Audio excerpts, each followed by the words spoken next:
Hello दोस्तों, इस video के अंदर हम the protection of civil rights act 1955 को कवर करेंगे। ये जो एक्ट है ये वेरियस एग्ज़ाम्स के अंदर आता है, लाइक एपीओ के जो एग्ज़ाम होते हैं असिस्टेंट पब्लिक प्रोसिक्यूटर के, उसके एग्ज़ाम में आता है। तो इस तरीके से कई सारे कम्पिटिटिव एग्ज़ाम्स में इस एक्ट से क्वेश्चन पूछे जाते हैं। हालांकि जुडिशरी में इससे क्वेश्चन नहीं आते, लेकिन बहुत सारी और जगहों पे आते हैं, तो उस पर्पज़ से हम इस एक्ट को कवर कर रहे हैं। और अगर आपने जुडिशरी से रिलेटेड कोचिंग के बारे में जानना हो तो आप मुझे डायरेक्टली मैसेज कर सकते हैं इंस्टाग्राम पे और मुझे व्हाट्सएप पे। वहाँ पे आपको जुडिशरी की सारी इन्फॉर्मेशन मिल जाएगी, जो हमारा पूरा कोर्स होता है और कितनी ड्यूरेशन का होता है, कितनी फ़ीस होती है, वो सब आप जान सकते हो। तो उसके लिए आप मुझे इंस्टाग्राम पे मैसेज कर सकते हो @kushang पे, और आप मुझे व्हाट्सएप पे मैसेज कर सकते हो 7531000390 पे। ठीक है, अब हम आते हैं protection of civil rights act 1955 को। देखिए, कब का एक्ट है? 1955 का एक्ट है। और इसको क्यों बनाया गया था? क्योंकि जो हमारा आर्टिकल 17 है वो अनटचेबिलिटी को प्रोहिबिट करता है कि अनटचेबिलिटी हमारी कंट्री के अंदर नहीं होगी। तो अनटचेबिलिटी को प्रोहिबिट किया, लेकिन उसके रिगार्डिंग जो लॉ है, पीनल लॉ है, वो हमें इस एक्ट के अंदर बनाया गया। Protection of civil rights act 1955 में बनाया गया। तो हम जल्दी से देखते हैं सभी प्रोविजंस को कि इसके अंदर क्या क्या दिया गया है।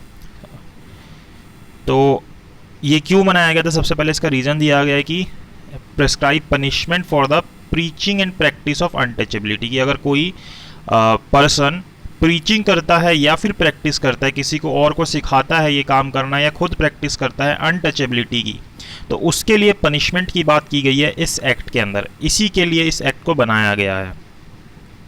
ठीक है, उसके कारण कई सारी डिसेबिलिटीज़ राइज होती हैं, बहुत सारी चीज़ें होती हैं, तो उनको रोकने के लिए इस एक्ट को बनाया गया। सबसे पहले बेसिक सी चीज़ किसी भी एक्ट के अंदर जो आती है कि इस एक्ट को हम क्या बोलेंगे, तो इस एक्ट को हम the protection of civil rights act 1955 बोलेंगे। It extends to whole of India, और ये शुरू से ही पूरे इंडिया के ऊपर एक्सटेंडेड है। इसके बाद it shall came into force on such date. तो अब ये कौन सी डेट है जो सेंट्रल गवर्नमेंट ने नोटिफिकेशन निकाली थी? तो ये 1 जून 1955 को ये एनफोर्समेंट के अंदर आ गया था। तो ये डेट आप याद रखिएगा, जो आपका कम्पिटिटिव एग्जाम होगा उसके अंदर ये डेट आपसे पूछी जा सकती है। तो 1 जून 1955 को ये एनफोर्समेंट में आ गया था। अब कुछ डेफिनेशंस हैं, ये वर्ड्स आगे एक्ट के अंदर यूज़ होंगे अलग अलग जगहों पे, तो वहाँ पे आपको ये हेल्प करेंगे उन वर्ड्स को समझने के लिए। सबसे पहले सिविल राइट्स वर्ड आएगा इस एक्ट के अंदर, जिसका मतलब क्या होता है कि कोई भी राइट जो किसी पर्सन को मिल रहे हैं, किस कारण से? एबोलिशन ऑफ अनटचेबिलिटी के कारण से। मतलब कि आर्टिकल 17 ने जो अनटचेबिलिटी को एबोलिश किया है, उस रीज़न की वजह से जो भी राइट्स किसी पर्सन को मिल रहे हैं, वो उन सभी राइट्स को हम क्या बोलेंगे? सिविल राइट्स बोलेंगे। तो इस एक्ट का मतलब आप समझ गए होंगे, हम सिविल राइट्स की बात कर रहे हैं। तो सिविल राइट्स कौन से हो गए? जो आर्टिकल 17 को फॉलो करते हुए हमारी कंट्री के अंदर हमें राइट्स मिलते हैं। होटल वर्ड यहाँ पे यूज़ हुआ है, तो होटल जहाँ पे भी होगा इसके अंदर कोई भी refreshment room, boarding house, lodging house, coffee house, cafe, सब कुछ होटल के अंदर इंक्लूड हो जाएगा। इसके अलावा प्लेस वर्ड जहाँ पे भी यूज़ होगा, तो इसके अंदर कोई भी घर की बात हो रही है, बिल्डिंग या कोई भी स्ट्रक्चर, प्रीमिसेस, जैसे कि कोई टेंट हो गया, व्हीकल हो गया, वेसल हो गया, सब कुछ प्लेस के अंदर इंक्लूड होगा। पब्लिक एंटरटेनमेंट की प्लेसेस कौन सी होंगी? कोई भी प्लेस जहाँ पे पब्लिक जो है वो एडमिटेड है, जहाँ पे पब्लिक का आना अलाउड है, जहाँ पे एंटरटेनमेंट प्रोवाइड किया जाता है। किसी भी तरीके का एंटरटेनमेंट हो सकता है, जैसे गेम्स, स्पोर्ट्स, कोई भी तरीके का फॉर्म ऑफ अम्यूजमेंट। ठीक है। प्लेस ऑफ पब्लिक वर्शिप कौन सी होती है? जहाँ पे पब्लिक अलाउड होती है वर्शिप करने के लिए। Means a place by what ever name known. अब कोई भी नाम हो सकता है, आप किसी भी रिलीजन से रिलेटेड हो सकता है, तो कुछ भी नाम हो सकता है, which is use as a place of public religious worship, कि वहाँ पे आप पब्लिक रिलीजियस वर्शिप कर रहे हो, या फिर वो डेडिकेटेड है इस चीज़ के लिए, कोई भी रिलीजियस डिनोमिनेशन के लिए, किसी पर्टिकुलर सेक्शन के लिए। तो ये सारी चीज़ें जो हैं वो प्लेस ऑफ पब्लिक वर्शिप के अंदर इंक्लूड हो जाएंगी। और क्या क्या चीज़ें यहाँ पे इंक्लूड हो जाती हैं? कोई भी लैंड या सब्सिडरी श्राइन्स अपार्टमेंट और attach to any such place, कोई भी इस तरीके की चीज़ जो इससे कनेक्टेड है, अटैच्ड है इस लैंड से, जहाँ पे आप ऑफरिंग कर रहे हो प्रेयर की, या कोई भी रिलीजियस सर्विस कर रहे हो, या फिर कोई प्राइवेटली ओन प्लेस है वर्शिप की, which is in fact allowed by the owner thereof to be use as place of public worship, कि भाई ये वाली जो प्रॉपर्टी थी ये मेरी प्राइवेट प्रॉपर्टी थी, लेकिन मैंने अलाउ कर रखा है कि people are allowed to enter at this place for doing worships. तो यहाँ पे फिर ये प्लेस भी पब्लिक प्लेस के अंदर इंक्लूड हो जाएगी, प्लेस ऑफ पब्लिक वर्शिप में इंक्लूड हो जाएगी। और इसी प्राइवेट प्लेस से कोई भी अटैच्ड कोई भी सब्सिडरी लैंड है या इस तरह की कोई भी चीज़ है तो वो सारी इसके अंदर इंक्लूड हो जाएंगी। प्रेस्क्राइब, जो भी चीज़ें प्रेस्क्राइब की जाएंगी। शेड्यूल कास्ट क्या होता है, जो मैं आर्टिकल 366 के क्लॉज 24 में बताया गया कॉन्स्टिट्यूशन के। शॉप का मतलब क्या होता है, कोई भी प्रीमाइसेस जहाँ पे गुड्स बेचे जाते हैं, चाहे होलसेल पे बेचे जा रहे हो या रिटेल पे बेचे जा रहे हो, दोनों तरीके से बेचे जा रहे हो, तो सब ये शॉप के अंदर इंक्लूडेड होगा। और क्या चीज़ और इंक्लूडेड होगी, कोई भी प्लेस जहाँ से कोई भी गुड्स बेचे जा रहे हैं होकर के द्वारा, जो जैसे रोड पे जो होकर होते हैं उनके द्वारा या वेंडर के द्वारा या फिर किसी मोबाइल वैन के द्वारा, ये सब के सब जो है शॉप के अंदर इंक्लूड हो जाएंगे। इसी तरीके से कोई लॉन्ड्री, हेयर कटिंग सैलून, ये सब भी इंक्लूड हो जाएंगे। और या फिर कोई भी ऐसी प्लेस जहाँ पे सर्विसेज प्रोवाइड की जा रही है कस्टमर्स को, तो ये सारी चीज़ें जो हैं शॉप के अंदर इंक्लूड होगी। तो ये चीज़ें हमारी यूज़ होंगी सेट के अंदर, इसलिए हमें ये वर्ड्स जानने ज़रूरी थे। अब देखो, सबसे पहले पनिशमेंट बता रहा है एनफोर्सिंग रिलीजियस डिसेबिलिटीज़। किस चीज़ के लिए? रिलीजियस डिसेबिलिटीज़ के एनफोर्स करने के लिए। तो कोई भी व्यक्ति किस ग्राउंड पे? अनटचेबिलिटी के ग्राउंड पे। यहाँ पे अनटचेबिलिटी की बात होगी इस एक्ट, पूरे एक्ट के अंदर। तो अगर कोई भी पर्सन इस ग्राउंड पे कि ये पर्सन जो है अनटचेबल है क्योंकि ये पर्टिकुलर किसी कास्ट से बिलोंग करता है या कोई भी चीज़ ग्राउंड लेता है अनटचेबिलिटी का, ठीक है, और किसी पर्सन को रोकता है इस ग्राउंड पे, जैसे कि ये ए ने बी को रोका इस ग्राउंड पे कि ये लोअर कास्ट का है, इस तरीके की कोई बात बोल के इसको रोकता है और इसके साथ अनटचेबिलिटी करता है। और क्या कहता है? उसको प्रिवेंट करता है, इसको रोकता है किस चीज़ से? एंटर करने से किसी भी प्लेस। या प्लेस आपको पता है क्या होती है? प्लेस ऑफ पब्लिक वर्शिप आपको पता है क्या होती है? Which is open to other person professing the same religion. भाई सेम रिलीजन के जो पर्सन है आप उसको कैसे रोक सकते हो उस जगह पे रोकने से, या फिर किसी और सेक्शन और thereof as such person. तो आप किसी भी पर्सन को, अगर आप इंडिया की टेरिटरी में रह रहे हो, क्योंकि ये टेरिटोरियल लॉ है which extends to whole of India, और यहाँ पे कोई भी प्लेस ऑफ पब्लिक वर्शिप है, तो वहाँ पे आप किसी भी पर्सन को उस पब्लिक वर्शिप की प्लेस पे एंटर करने से प्रिवेंट नहीं कर सकते on the ground of untouchability, कि ये जो व्यक्ति है ये अछूत है, इसको इस कारण से इस जगह पे घुसने ना दिया जाए। तो ये जो है इसको प्रिवेंट किया गया है, ठीक है। दूसरी चीज़ क्या प्रिवेंट करते हैं उस पर्सन को, कोई भी पर्सन अनटचेबिलिटी का ग्राउंड लेके, फ्रॉम वर्शिपिंग, उसको पूजा करने से रोकते हैं, प्रेयर्स करने से रोकते हैं, या फिर कोई भी रिलीजियस सर्विसेज करने से रोकते हैं in place of public worship, कि वो पब्लिक वर्शिप पे जाके ये चीज़ ना कर सके, या कहीं पे बाथिंग ना कर सके, नहा ना सके। और using the waters of any sacred tank, well, spring, water course, river और lake gathering at ghat of such tank. जैसे अब कोई घाट है जैसे किसी रिवर का, जैसे सेक्रेड रिवर्स होती हैं रिलीजन के अंदर, तो उसके घाट पे नहाने से रोक रहे हैं, ठीक है, किसी भी रिवर से, वाटर कोर्स से, लेक से, इस तरीके की चीज़ें रोकने की बात हो रही है। तो मतलब कि एक तरीके से क्यों रोक रहे हैं? ताकि वो अपने जो रिलीजन, जो भी अपनी वर्शिपिंग है रिलीजन से रिलेटेड, वो ना कर पाए, मतलब, और वो किसी भी रिलीजन से रिलेटेड है, उससे कोई मतलब नहीं है, ठीक है। और any section thereof as such person, तो उस पर्सन को क्या बोला जाएगा कि वो क्या कर रहा है? उसको रिलीजियस डिसेबिलिटीज कर रहा है। तो अगर कोई पर्सन इस तरीके से किसी को प्रिवेंट करता है अनटचेबिलिटी के ग्राउंड पे, तो उस पर्सन को क्या होगी? पनिशमेंट होगी for a term not less than 1 month. 1 month की तो कम से कम पनिशमेंट होगी, इससे कम नहीं होगी। और more than 6 months and not more than 6 months and also with fine, और मैक्सिमम 6 महीने तक की सजा होगी, और साथ में फाइन लगेगा उसके ऊपर, क्योंकि वर्ड यूज हुआ and shall be not less than 100 rupees and not more than 500 rupees. तो 100 रुपये से लेके 500 रुपये तक का उसके ऊपर फाइन लगेगा।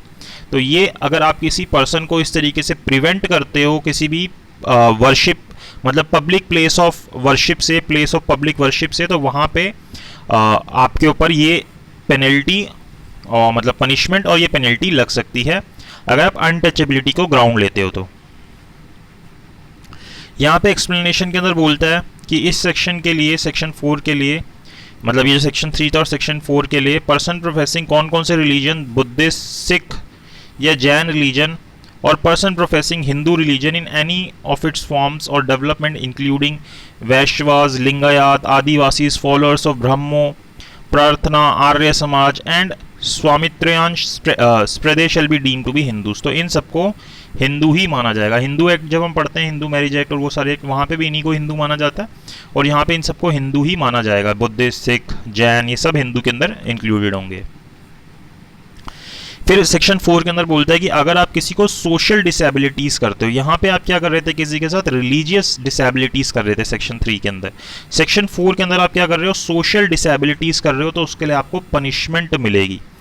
किस ग्राउंड पे, अनटचेबिलिटी के ग्राउंड पे आप किसी व्यक्ति को एनफोर्स करते हो या उसके मतलब उसको डिसेबल करते हो, किस चीज़ से रिलेटेड, कि वो किसी शॉप में, पब्लिक रेस्टोरेंट में, होटल में, प्लेस में, पब्लिक एंटरटेनमेंट में ना जा पाए, ठीक है, उसको रोकते हो कि आप अनटचेबल हो तो आप इन जगहों पे नहीं आ सकते। या फिर आप उनको डिसेबल करते हो किस चीज़ से, कि वो किसी भी तरीके के यूटेंसिल्स ना यूज़ कर पाएँ और कोई आर्टिकल्स ना यूज़ कर पाएँ जो कि पब्लिक रेस्टोरेंट्स में, कि आप रेस्टोरेंट में तो गए, आपने उनको अलाउड तो कर दिया एक्सेस, लेकिन आप बोलते हो कि इनके यूटेंसिल्स अलग होंगे और हमारे यूटेंसिल्स अलग होंगे, तो इस तरीके की चीज़ प्रोहिबिट है, इसके लिए आपको पनिशमेंट मिलेगी। किसी भी होटल में, धर्मशाला में, सराय में, मुसाफिर खाना में, तो जो कि जनरल पब्लिक के लिए यूज़ हो रहे हैं और किसी भी सेक्शन के, तो ये सभी के लिए एप्लीकेबल है, ठीक है। अगर आप इस तरीके से किसी को रोकते हो, वहाँ जाने से रोक रहे हो, वहाँ यूटेंसिल्स अलग यूज़ करा रहे हो। तीसरी चीज़ कि आप कोई प्रोफेशन करने से उसको रोकते हो, ठीक है, कोई भी मतलब कि कोई व्यक्ति प्रोफेशन यूज़ कर सकता है, कोई भी ट्रेड कर सकता है, कोई बिजनेस कर सकता है, कहीं पे भी जॉब कर सकता है, तो आप किसी को रोकोगे नहीं ये करने से। अगर आप रोकोगे तो आप एनफोर्सिंग सोशल डिसेबिलिटीज़ कर रहे हो on the grounds of untouchability. Untouchability के ग्राउंड्स पे आप रोकोगे नहीं, अगर आप रोकते हो तो आप सेक्शन 4 ऑफ दिस एक्ट आप ऑफेंस कमिट कर रहे हो। तो अगर आप इस तरीके का ऑफेंस करोगे तो आपको सेक्शन 4 में पनिशमेंट मिलेगी। इसी तरीके से आप किसी पर्सन को डिसेबल करते हो किस चीज़ से रिलेटेड, कि वो यूज़ ना कर पाए, एक्सेस ना कर पाए किसी रिवर का, स्ट्रीम का, स्प्रिंग का, तो मतलब एक तरीके से जितनी भी पब्लिक प्लेसेस है इनको जो है वो एक्सेस ना कर पाए, कोई भी वाटरिंग प्लेस, बाथिंग गार्ड, बरियल और cremation ground, ceremony, statutory convenience, any road, कि ये वाली रोड यूज़ नहीं करोगे आप, कोई भी पैसेज, इस तरीके कोई भी पब्लिक रिसोर्ट है, तो किसी भी सेक्शन ऑफ सोसाइटी को किसी को भी आप एक्सेस नहीं करने दे रहे हो, तो आपको बोला जाएगा आप उसको सोशल डिसेबिलिटी कर रहे हो उसकी। इसी तरीके से कोई भी और किसी भी तरीके की चीज़ें सब इंक्लूडेड हैं इसके अंदर। आप उसको कोई प्लेस पे एक्सेस नहीं करने दे रहे, कोई चैरिटेबल या पब्लिक पर्पस मेंटेन होली और partly out of state funds की इस तरीके की कोई चीज़ है तो वो भी आप यूज़ करने से, एक्सेस करने से रोक रहे हो उसको। आप उसको enjoyment of any benefit under charitable trust created for the benefit of general public, कि भाई ये जनरल पब्लिक के लिए है, उसके अंदर आप रोकते हो कि आप इस पर्टिकुलर क्लास के हो इसलिए आप अनटचेबल हो, आप एंजॉय नहीं कर सकते बेनिफिट जो चैरिटेबल ट्रस्ट दे रही। तो इस तरीके की चीज़ें से आप रोकोगे तो आप सेक्शन 4 का ऑफेंस कमिट करोगे। कोई भी पब्लिक कन्वेंस में जाने से उसको रोक रहे हो, इसको एक्सेस नहीं करने दे रहे, तो ये सारी चीज़ें जो है इसके अंदर आ जाएंगी। अब इस तरीके की अगर कोई भी चीज़ करता है, कोई पर्सन करता है, तो उसको क्या पनिशमेंट मिलेगी, मतलब इम्प्रिजमेंट मिलेगी जो कि 1 मंथ की होगी और मैक्सिमम 6 मंथ्स तक की होगी, और फाइन लगेगा जो कि 100 रुपये से लेके 500 रुपये तक का होगा। तो यही जो सेक्शन 3 में पनिशमेंट्स हैं वहीं सेक्शन 4 के अंदर भी पनिशमेंट्स दी गई हैं। अब आप क्या करते हो, किसी पर्सन को रिफ्यूज़ कर देते हो किसी हॉस्पिटल में एडमिट करने से, इस तरीके की किसी चीज़ से, तो आप सेक्शन 5 का ऑफेंस कमिट कर रहे हो। क्या बोल के कि भाई वो अनटचेबल है इसलिए हम इसको इस पर्टिकुलर हॉस्पिटल में एडमिट नहीं करेंगे, ठीक है, रिफ्यूज़ कर देते हो, तो आपको बोला जाएगा आपने सेक्शन 5 का ऑफेंस किया है। तो अगर आप रिफ्यूज़ कर रहे हो admission to any person, to any hospital, dispensary, educational institution या किसी भी हॉस्टल के अंदर, और वो hospital, dispensary, education institution, hostel जो है किस चीज़ के लिए मेंटेन हो रहा है, जनरल पब्लिक के लिए मेंटेन हो रहा है। अब किसी की प्राइवेट चीज़ है तो हम किसी को कुछ नहीं बोल सकते, लेकिन वो जनरल पब्लिक के लिए मेंटेन है, किसी भी सेक्शन के लिए मेंटेन है, तो वहाँ पे आप उसको रिफ्यूज़ नहीं कर सकते कि आप उसको एडमिट नहीं करोगे। और आप कोई भी ऐसा एक्ट नहीं करोगे जो डिस्क्रिमिनेट करे उस पर्सन को जिसको जैसे आप लाए हो हॉस्पिटल के अंदर या एजुकेशन इंस्टीट्यूशन में, person after admission to any of the aforesaid institution, कि आप एडमिट करने के बाद उसके साथ कोई डिस्क्रिमिनेशन कर रहे हो, तो इस तरीके की चीज़ें नहीं करोगे आप, चाहे वो किसी भी रिलीजन से भी रिलेटेड क्यों ना हो, लेकिन अगर वो जनरल पब्लिक के लिए, तो इस तरीके से आप उसको रिफ्यूज़ नहीं कर सकते और उसके अगेंस्ट आप डिस्क्रिमिनेशन नहीं कर सकते। अगर आप इस तरीके का एक्ट करते हो तो आपको ऑफेंस माना जाएगा और आपको इसके लिए पनिशमेंट मिलेगी 1 मंथ तक की, और जो कि मैक्सिमम 6 मंथ्स तक की होगी, और फाइन लगेगा जो कि 100 रुपये से 500 रुपये तक का होगा, ठीक है। उसके बाद सेक्शन 6 के अंदर आए, अगर आप किसी को रिफ्यूज़ करते हो कि आप इस पर्टिकुलर पर्सन को गुड सेल नहीं करोगे या सर्विसेज नहीं दोगे because he is belonging to a particular caste and that's why he is untouchable, so in that case you are committing offence under section 6 of this particular act. और फिर अगर आप इस तरीके की चीज़ करते हो तो आपको पनिशमेंट मिलेगी जो क्या होगी, 1 मंथ से लेके 6 मंथ्स तक की होगी और 100 रुपये से लेके 500 रुपये तक का फाइन होगा। इसी तरीके से कोई भी आप ऑफेंस करते हो जो कि अनटचेबिलिटी के कारण हो रहा हो, कि ये पर्सन अनटचेबल है इसलिए ऑफेंस हो रहा हो, तो वहां पे आप सेक्शन 7 का ऑफेंस कर रहे हो और आपको पनिशमेंट मिलेगी। तो कोई भी पर्सन इस तरीके की चीज करेगा तो उसको सेक्शन 7 में पनिशमेंट मिलेगी। तो सेक्शन 7 क्या कर रहा है, prevents any person from exercising any right accruing to him by reason of abolition of untouchability under section 17 of the constitution. कि आपके पास कोई भी राइट आ रहा है क्योंकि अनटचेबिलिटी अब खत्म हो गई है, तो उस कारण से अगर आपको कोई वो राइट यूज नहीं करने दे रहा जो आपको राइट अब मिल रहा है इस आर्टिकल के कारण, और अगर कोई आपको एक्सेस नहीं करने दे रहा अनटचेबिलिटी के ग्राउंड्स पे, तो वो उसको सेक्शन 7 में पनिशमेंट फिर मिल जाएगी। क्योंकि हर चीज़ तो एक्ट कवर नहीं कर पाता, तो उसने इसलिए जनरल सेक्शन को डाल दिया। इसी तरीके से कोई किसी को मोलेस्ट करता है, ठीक है, इंजर करता है, एनॉय करता है, ऑब्स्ट्रक्ट करता है, इस तरीके की कोई भी चीज़ करता है किसी भी पर्सन के साथ, ठीक है, किस ग्राउंड पे, अनटचेबिलिटी के ग्राउंड पे, तो वो सेक्शन 7 में आ जाएगा। इसी तरीके से कोई पर्सन किसी को कोई वर्ड्स बोलता है, चाहे लिख के बोलता है, चाहे लिखित, चाहे बोल के बोलता है, ओरल में बोलता है, या कोई साइन जैसे की तरह कोई चीज़ करता है, या विजिबल रिप्रेजेंटेशन करता है, इशारे वगैरह करता है, या किसी को एनकरेज करता है, इंसाइट करता है किसी क्लास ऑफ पर्सन को, या फिर जनरली पब्लिक को भी करता है टू प्रैक्टिस अनटचेबिलिटी, कि आप अनटचेबिलिटी कीजिए इन एनी फॉर्म व्हाटसोएवर, किसी भी तरीके से वो क्यों ना हो। तो अगर कोई कर रहा है तो सेक्शन 7 का ऑफेंस कर रहा है, अनटचेबिलिटी को एक तरीके से वो प्रमोट कर रहा है। या फिर कोई किसी को इंसल्ट करता है या इस तरीके की कोशिश करता है इंसल्ट करने की, किस ग्राउंड पे, अनटचेबिलिटी के ग्राउंड्स पे, तो उसको क्या पनिशमेंट मिलेगी, 1 महीने से लेके 6 महीने तक की, और फाइन लगेगा 100 रुपये से लेके 500 रुपये तक का। तो ये वही सेम पनिशमेंट सबको मिलेगी।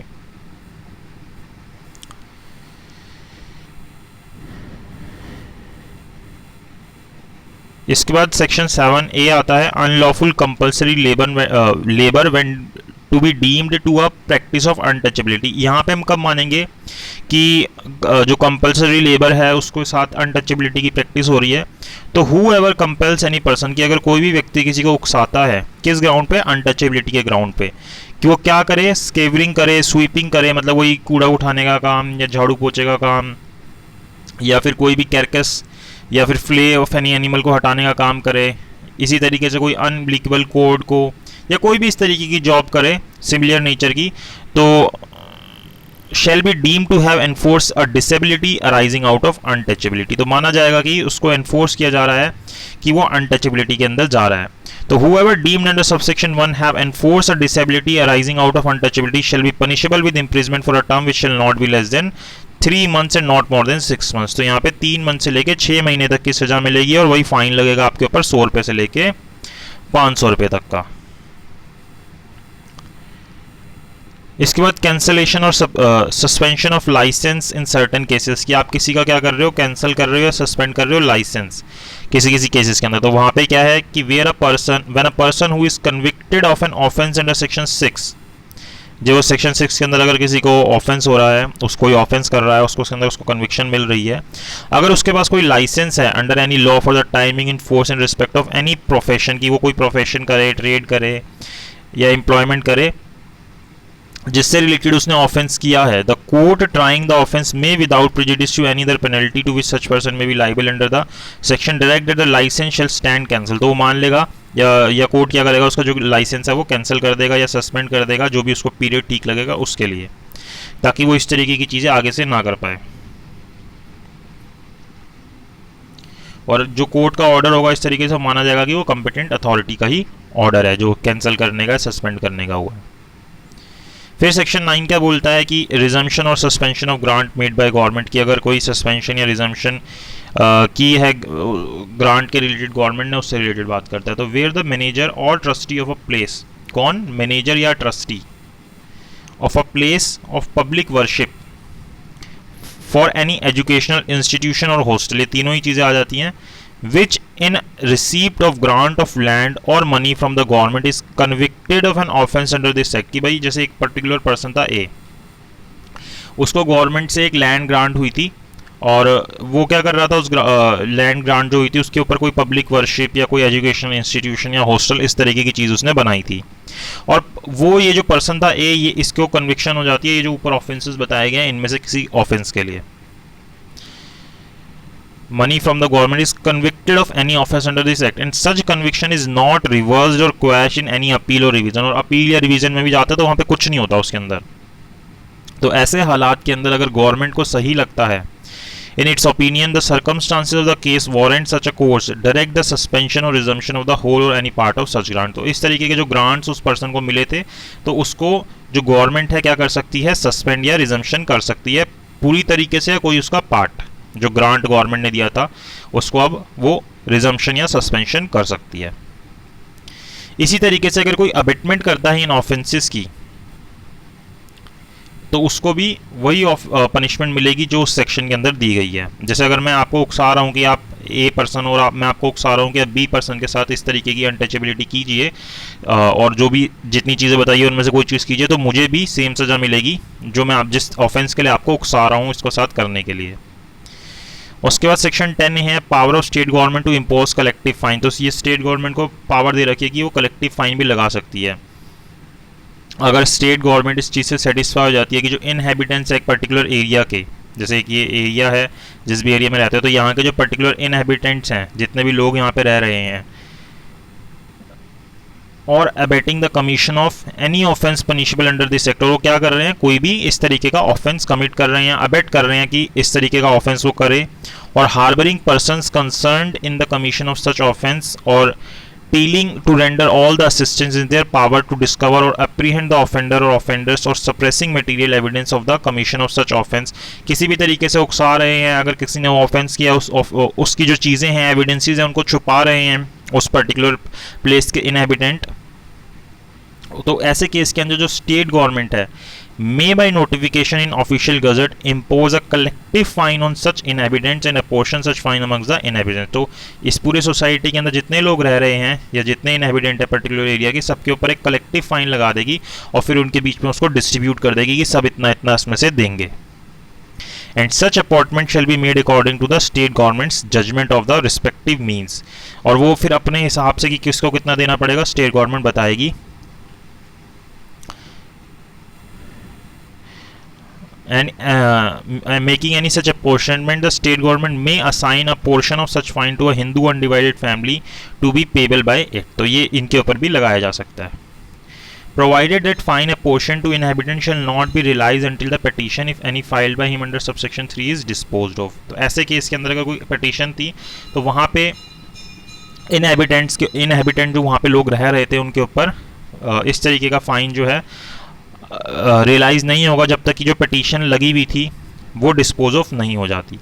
फिर सबसेक्शन 2 बोलता है जो नोटिफिकेशन देगी गवर्नमेंट सबसेक्शन 1 के अंदर कि भाई सब इस पूरे एरिया के ऊपर इतना फाइन लगता है, shall be proclaimed in area by beat और ड्रम और in a such manner as state government may think, कि भाई ढोल नगाड़ों के हिसाब से उसको बजा के वहाँ पे बता देगी या फिर जो तरीका ठीक लगेगा कि सबको पता चल जाए कि भाई उनके ऊपर फाइन लगा है, तो उस तरीके से गवर्नमेंट उनको इन्फॉर्मेशन पहुँचा देगी। और अगर कोई जो भी पर्सन है एग्रीव्ड है इस इम्पोजिशन से कि भाई वो ग्रस्त है, उसको सही नहीं लगता कि ये जो कलेक्टिव फाइन लगाया गया है सबसेक्शन 1 के ऊपर या फिर जिस हिसाब से भी अपॉर्शनमेंट की गई है, वो एक प्रेस्क्राइब पीरियड के अंदर पिटीशन फाइल कर सकता है किसके पास, स्टेट गवर्नमेंट के पास या जो भी अथॉरिटी जो स्टेट गवर्नमेंट ने अपॉइंट कर रखी है इस चीज़ के लिए उसके पास, from being accepted from such fine, कि उसके ऊपर ये जो फाइन लगा है वो ना लगे या फिर जो मॉडिफिकेशन या जो भी चीज़ वो चाहता है उस तरीके की चीज़ के लिए, लेकिन उसको पर्टिकुलर फीस जो है वो नहीं पे करनी पड़ेगी। Provided at no fee shall be charge for filing such petition. ठीक है, फिर the state government or authority specified by it shall after giving the petitioner reasonable opportunity of being hear pass such order as think fit. ये बात आपको समझ आ गई होगी कि वो सुनेंगी और फिर ऑर्डर दे देंगी। Provided that the amount of fine exempted और reduce under this section shall not be realisable from any person, की जो फाइन यहाँ से एग्जम्प्ट हुआ है, अब ये बोले कि कोर्ट ये बोलता है या स्टेट गवर्नमेंट ये बोलती है कि ये अब ए पर्सन को नहीं देना पड़ रहा क्योंकि उसका केस हुआ था, उसको सुना गया, उसके ऊपर फाइन नहीं लगना चाहिए, तो अब इस पर्टिकुलर जो एरिया था यहाँ से बी पर्सन इसका फाइन पे करेगा, इस तरीके की चीज़ें नहीं की जाएंगी। Notwithstanding anything contained in subsection 3, the state government may exempt the victims of any offence punishable under the act or any person who does not in its opinion fall within the category of persons specified in subsection 1 from the liability to pay the collective fine imposed under subsection 1 on any portion thereof। तो अब government को लगता है कि यहाँ पे 10 घर थे इस एरिया में, 10 घर में से ये नोवा जो घर था इनके साथ ये तो खुद ही विक्टिम थे और जो पहला घर था इसने भी कुछ नहीं किया, तो बाकी जितने लोग थे जो गवर्नमेंट को लगते हैं उनके ऊपर कलेक्टिव फाइन लगा देगी। तो ये सारी पावर्स गवर्नमेंट को दी गई हैं। फिर सेक्शन 11 आता है enhance penalty on subsequent conviction. अब एक बार ही आपने ऑफेंस किया इस तरीके का, फिर आप दोबारा से इस तरीके का ऑफेंस कर रहे हो सब्सिक्वेंटली, तो अब आपके ऊपर जो पनिशमेंट लगेगी वो जो पेनल्टी लगेगी वो एनहेंस पेनल्टी लगेगी, बढ़ के लगेगी। अगर पहले आपके ऊपर एक अमाउंट की पेनल्टी लगी थी तो जितने लगी थी उससे बढ़ के अब आपके ऊपर पेनल्टी लगेगी, तो वो इस सेक्शन के अंदर बताया गया है। क्या बताता है कि फॉर द सेकेंड ऑफेंस, अगर आप दूसरी बारी करते हो जिसके अंदर जो ऑफेंस है with imprisonment for a term not less than 6 months and not more than 1 year, तो आपको 6 महीने से 1 साल तक का इम्प्रिजमेंट होगा और फाइन लगेगा जो कि 200 रुपये से लेके 500 रुपीज़ तक का हो सकता है। तो ये वाली जो सजा है ये इन्होंने बढ़ा दी और आप फिर भी नहीं मानते, तीसरी बारी फिर आप जेल से आते हो, फिर इस तरीके का ऑफेंस करते हो, तो यहाँ पे आपको 1 साल से लेके 2 साल तक का ऑफेंस मतलब 2 साल तक की सजा दे दी जाएगी और फाइन जो है वो 500 रुपये से लेके 1000 रुपये तक का लगाया जाएगा। तो ये तीसरी बारी करने पे आपको इतनी सजा मिल जाएगी। तो ये है एनहेंस पेनल्टी की। एक बारी करते हो तो आपको वही 6 महीने तक की 1 महीने तक की सजा मिल रही है, 1 महीने से 6 महीने तक की 100 रुपये से 500 रुपये। दूसरी बारी करते हो तो 6 महीने से 1 साल तक की सजा मिलेगी, 200 से 500 रुपये का फाइन लगेगा। तीसरी बारी करते हो तो 1 साल से 2 साल की सजा मिलेगी और 500 रुपये से लेके 1000 रुपये तक का फाइन आपके पे लगेगा। अब कई कई चीज़ों के अंदर जो कोर्ट है वो प्रिजम्पशन लेके चलता है। तो क्या प्रिजम्पशन है कि where any act constituting an offence under this act is committed in relation to member of schedule caste, कि अगर इस तरीके का कोई ऑफेंस किसी एससी के अगेंस्ट हो रहा है, शेड्यूल कास्ट के अगेंस्ट हो रहा है, द कोर्ट शेल प्रिज्यूम, तो यहाँ पे कोर्ट शेल प्रिज्यूम, कोर्ट को प्रिज्यूम करना ही पड़ेगा unless the contrary is proved that such act was committed on the ground of untouchability, कि इस तरीके का जो एक्ट हुआ है वो अनटचेबिलिटी के ग्राउंड पे ही हुआ है। जैसे आपने उसको कहीं पे एक्सेस करने से रोका, इसमें से किसी भी तरीके से रोका, तो माना जाएगा कि आपने अनटचेबिलिटी की वजह से उसको रोक दिया है और फिर आपको जो भी जिस सेक्शन की 4, 5, 6 जिसमें भी आपने किया है उस हिसाब से आपको पनिशमेंट मिल जाएगी। अनटिल एंड अनलेस आप प्रूव करते हो कि आपने इस बेसिस में नहीं किया था तो अलग बात है, लेकिन कोर्ट यहाँ पे पहले प्रिज्यूम कर लेगी। आपकी रिस्पॉन्सिबिलिटी है कि आप प्रूफ कीजिए कि आपने अनटचेबिलिटी के ग्राउंड्स पे आपने इस तरीके का एक्ट नहीं किया है। फिर यहाँ सिविल कोर्ट की जुरिसडिक्शन की बात कर रहा है। क्या कहता है कि no civil court shall entertain or continue any suit or proceeding shall pass any decree or order if the claim involved in such suit or proceeding or if the passing of such decree or order or if such execution would in any way be contrary to the provisions of this act. तो अगर इस तरीके का contract से related होगा कोई भी जो इनकी प्रोसीडिंग है या डिक्री आएगी, तो वो जो है उसके अंदर सिविल कोर्ट जो है एंटरटेन नहीं करेगा इस तरीके की प्रोसीडिंग्स को। अगर मतलब आई तो एंटरटेन नहीं करेगा, चल रही थी तो उसको आगे कंटिन्यू नहीं करेगा। और सबसेक्शन 2 बोलते हैं कि no court shall in adjudicating any matter of or executing any decree or order recognise any custom or usage imposing any disability on any person on the ground of untouchability. तो कोई भी court इस तरीके की adjudicating नहीं करेगा किसी भी मैटर के ऊपर या किसी भी डिक्री को एग्जीक्यूट करते हुए या किसी भी ऑर्डर को एग्जीक्यूट करते हुए या किसी भी कस्टम को रिकॉग्नाइज नहीं करेगा जो कि क्या कर रहा हो, किसी पर्सन के ऊपर डिसेबिलिटी लेके आ रहा हो, कौन से ग्राउंड्स के बेसिस पे, अनटचेबिलिटी के ग्राउंड्स पे। तो इस तरीके की एडजुडिकेटिंग चीज़ें कोर्ट नहीं करेगा, चाहे सिविल कोर्ट हो चाहे कोई और कोर्ट हो, ये सारी चीज़ें वो नहीं करेगा। अब मान लो इस तरीके का कोई ऑफेंस कंपनी करती है तो क्या होगा, तो अगर कोई पर्सन जो ऑफेंस कमिट कर रहा है इस एक्ट के अंदर वो क्या है, कंपनी है। कंपनी क्या होती है, आर्टिफिशियल पर्सन होती है, हम लोग क्या होते हैं, नेचुरल पर्सन होते हैं। तो अब कंपनी खुद तो कोई पर्सन है नहीं, वो आर्टिफिशियल पर्सन है, वो किसी पर्सन के थ्रू काम करेगी, उसके पीछे कुछ ना कुछ लोग होंगे। तो क्या होगा कि उस टाइम पे जितने भी लोग थे जब वो ऑफेंस कमिट हुआ उस कंपनी के द्वारा, तो उस टाइम पे जितने भी लोग उस कंपनी के इंचार्ज थे और रिस्पॉन्सिबल थे उस कंपनी के कंडक्ट के लिए, उनको गिल्टी माना जाएगा कि उन्होंने ही इस तरीके का ऑफेंस किया है और पनिशमेंट जो भी है उनको यहां पे दी जाएगी।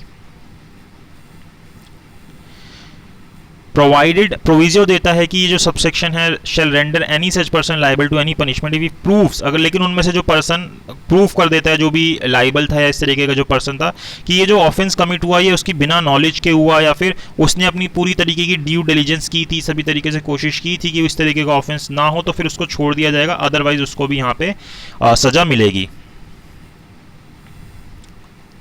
अब मान लो क्या बोलता है कि इस तरीके का अगर कोई ऑफेंस हुआ है और वो कैसे कमिट हुआ है, कंसेंट ऑफ डायरेक्टर या मैनेजर की कंसेंट से हुआ है, या जो भी सेक्रेटरी है उस कंपनी का उसकी कंसेंट से हुआ है, या कोई और अदर ऑफिसर है कंपनी का जिसकी कंसेंट से हुआ है, तो सच डायरेक्टर, मैनेजर, सेक्रेटरी या other officer shall also be deem to be guilty, तो उनको भी वहाँ पे गिल्टी माना जाएगा उस ऑफेंस के लिए, और जो भी सजा मिलनी चाहिए, जो भी प्रोसीडिंग्स होनी चाहिए उनके अगेंस्ट भी वो प्रोसीडिंग्स होंगी। सेक्शन 14 बोलता है कि अगर इस तरीके की कोई चीज़ जो है गुड फेथ के अंदर की गई है तो उसके लिए प्रोटेक्शन दी गई है कि कोई भी सूट नहीं होगा या प्रोसिक्यूशन नहीं होगा या लीगल प्रोसीडिंग नहीं होगा, किसके अगेंस्ट, सेंट्रल या स्टेट गवर्नमेंट के अगेंस्ट, जहाँ पे इन दोनों गवर्नमेंट्स ने कोई भी चीज़ गुड फेथ के अंदर की थी और उनका ये इंटेंशन नहीं थी कि वो कोई भी ऑफेंस करे इस एक्ट के अंदर। और इसी तरीके से कोई भी सूट या legal proceeding central government, state government के अगेंस्ट नहीं होगी। अगर कोई डैमेज कॉज होता है या लाइकली टू बी कॉज होता है कि हो सकता है इस तरीके का डैमेज जो कि उन्होंने गुड फेथ के अंदर की है इस एक्ट के हिसाब से, ठीक है, तो वहाँ पे उनको फिर प्रोटेक्शन मिल जाएगी, उनके अगेंस्ट सूट नहीं होगा। फिर offence to be cognizable and triable summarily, कि इस तरीके के जो ऑफेंस होंगे वो क्या होंगे, कॉग्निजेबल होंगे और समरी ट्रायल होगा, जो सेक्शन 251 वाले देखते हैं हम, तो इनके ऊपर समरी ट्रायल चलेगा सीआरपीसी के जो प्रोविजन उनके हिसाब से, और ये कॉग्निजेबल होगा। Every offence punishable under this act shall be cognizable and every such offence except where it's punishable with imprisonment for a minimum term exceeding 3 months may be tried summarily by a judicial magistrate for the first class और in a metropolitan area by MM in accordance with the procedure specified in the said code. तो CrPC का जो summary trial है वो चलेगा, जिसको हम detail में पढ़ते भी हैं किस तरीके से चलता है, और ये ऑफेंस जो है कॉग्निजेबल माने जाएंगे। और when any public servant is alleged to have committed the offence, जहाँ पे कोई पब्लिक सर्वेंट इस तरीके का एलिगेशन लगती है कि उसने कोई ऑफेंस किया है, committed the offence of abatement of an offence punishable under this act while acting or purporting to act in the discharge of his official duty, अगर वो ऑफिशियल ड्यूटी करते वक्त इस तरीके का एक्ट करता है, अबेट करता है इस तरीके का कोई offence, no court shall take cognizance of such offence abetment except with the previous section. लेकिन आप अब ये जो पब्लिक सर्वेंट है इसके अगेंस्ट कोई भी कोर्ट जो है एक्शन नहीं लेगा, कॉग्निजेंस नहीं लेगा, संज्ञान नहीं लेगा बिना किसकी सैंक्शन के, सेंट्रल गवर्नमेंट या स्टेट गवर्नमेंट के, जिसका भी वो एम्प्लॉई है। फिर सेक्शन 15 बोलता है स्टेट गवर्नमेंट की ड्यूटी के बारे में, बताता है कि वो इंश्योर करेगी that the right accruing from the abolition of untouchability may be availed by the concern person, की जो भी कंसर्न पर्सन है वो अपने इस राइट को अवेल करे। तो subject to the rules as the central government may make in this behalf, the state government shall take such measures as may be necessary for ensuring that the right arising from the abolition of untouchability are made available to और and are availed by the person subject to any disability arising from the untouchability. तो सभी को अपने rights मिलता है, इस तरीके की कोशिश जो है स्टेट गवर्नमेंट करेगी। तो वही ये सारी चीज़ें जो प्रोवाइड करती है, एडुकेट फैसिलिटीज़, लीगल एड और ये जितनी भी चीज़ें हैं, ताकि उनके साथ अनटचेबिलिटी ना हो और इस वजह से जो भी उनके राइट्स राइज हो रहे हैं वो सारे उनको मिल जाएं।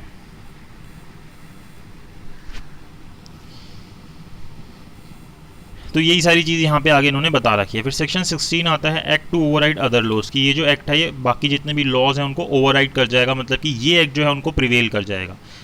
Expressly provided in this act, the provisions of this act shall have effect notwithstanding anything inconsistent therewith contained in any other law for the time being in force, or any custom, usage, or any instrument having effect by virtue of any such law or any decree or order or other authority। तो उन सबको ये override कर जाएगा। फिर probation and offenders की बात कर रहा है, जो प्रोफेशन और ऑफेंडर एक्ट हम पढ़ते हैं जिसको हमने डिटेल में पढ़ रखा है, उसको आप देख सकते हो। Not to apply to person above the age of 14 years. तो ये क्या बोल रहा है कि जो प्रोविजंस है प्रोविजन एंड ऑफेंडर्स एक्ट 1958 के, वो अप्लाई नहीं होंगे to any person above the age of 14 years, जो 14 ईयर्स से ऊपर का पर्सन है उसके लिए, if found guilty having committed any offence punishable under this act, कि अगर वो इस एक्ट के अंदर कोई भी ऑफेंस करता है तो उसको इसके जो प्रोविजंस है उससे बचाया नहीं जा सकता, अगर उसकी उम्र 14 साल से ऊपर की है तो, ठीक है। और फिर ये पावर दे दी गई कि इसके रिगार्डिंग रूल्स बना सकती है सेंट्रल गवर्नमेंट, स्टेट गवर्नमेंट, जो भी बनाने हैं पार्लियामेंट के हिसाब से। और फिर ये सेक्शन 17 को रिपील कर दिया गया है। The enactment specified in schedule are hereby repeal to the extent to which there any provision contain therein correspond or repugnant to this act or any of the offence contain therein. ये schedule दिया गया है जो कि section 17 के अंदर हमने देखा था। सेक्शन 17 को अगर ये जो बातें हमने देखी कि रिपील की गई हैं, ये सारी चीज़ें बता रहा है कि the Bihar Harijan removal of civil disabilities act, इन सबको रिपील कर दिया गया है, इन सारे एक्ट्स को। तो ये सारी चीज़ें हैं जो हमें इस एक्ट में देखने को मिलते हैं। काफ़ी छोटा सा एक्ट है, इसको आप अच्छे से रीड कर सकते हैं, इसके थोड़े बहुत केस लॉज भी देख सकते हैं। जुडिशरी में ये नहीं पूछा जाता, लेकिन ये आपकी जनरल नॉलेज को अवेयर करता है, जनरल नॉलेज के बारे में आपको और चीज़ें बताता है। और कई सारे कम्पिटिटिव एग्ज़ाम्स हैं APO वगैरह के, जहाँ पे ये एक्ट आता है और आपको ये पता भी होना चाहिए। सो इस वीडियो के लिए इतना ही। अगर आपको वीडियो अच्छी लगी हो तो लाइक कीजिएगा, चैनल को सब्सक्राइब ज़रूर कीजिएगा और वीडियो को शेयर कीजिएगा जिनको भी इस एक्ट के बारे में जानना हो।